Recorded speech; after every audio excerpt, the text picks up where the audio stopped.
Hello and welcome to this week's Code Solve. It's Justin here from DevShack Coding Academy. Every week on our Facebook page, we send out a code solve and a quiz for the week. And the idea is to test your JavaScript knowledge. At the end of each week on a Friday, I will be posting the walkthrough or the answer to the quiz or the code solves. So this is week 2's code solve. So let's jump on over to Visual Studio Code and let's take a look at this week's code solve. Now that I'm in Visual Studio Code, I've just got a simple project open here. I've got an index.html file with a CSS file and an app.js which contains the JavaScript, and I'm just running this in my Google Chrome browser over here. And so the idea is that I just want to see the output in the console. I've set that up so that we're ready to go. To start off with, I wanted to do a quick walkthrough of this code that we have here. As you can see, these first few lines of code, we have got an object that represents an error. Within this object, we have a property called code, which is a number 404. We've got a message here that just is a string saying that we failed to find the requested resource, and last property on or in this object is a timestamp, and that's just going to record the timestamp when this code runs. All right, and next up we have this function here called alert error. It takes in one argument, which is the error object, which we are passing in through there.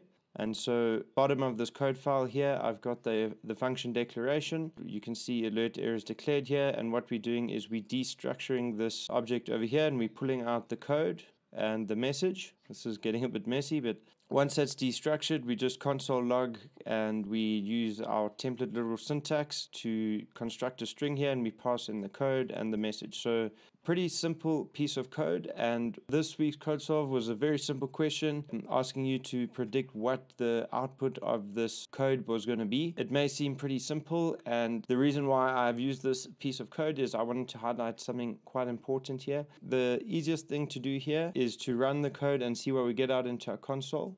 And so when we run the code, you'll see we get this string here with the error code, which is 404, and has failed to find the requested resource. So this piece of code has run as we would expect it to. The one thing I wanted to see was if anyone got caught up on the fact that we are actually invoking this function before the function is declared. This is something pretty unique in JavaScript. The reason we're able to do this is because of something called hoisting. So some people who are new to JavaScript may and come from other programming languages or are brand new to the language at all would think that the only way that we could actually run this code is actually to invoke the function once we have declared it. As you can see, either way, whether we put it before or after the function declaration, and we're still going to get that output that we are predicting here, and the program's going to run as per usual. The reason that this is possible is that when this JavaScript program is being compiled in the browser, it's going to run through this app.js file. It's going to find this function declaration over here,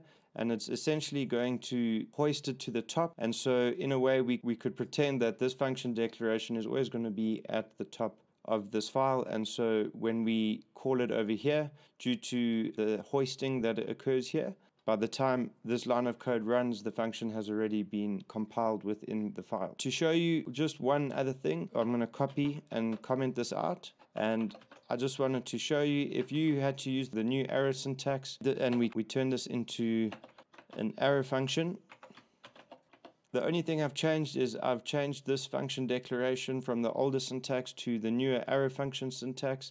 And you'll see now, if we save and refresh our work, we are going to get a uncaught reference error, and it says cannot access alert error before initialization. So as you can see, the hoisting mechanism does not work the same for these error functions, and so we're getting an error that's complaining that we are invoking this function before the function has been initialized here. So these are some of the nuances that crop up in JavaScript, and so I'm sure most of you were bang on the money in terms of predicting what the output of this code was. And if you did get tripped up by it, no problem.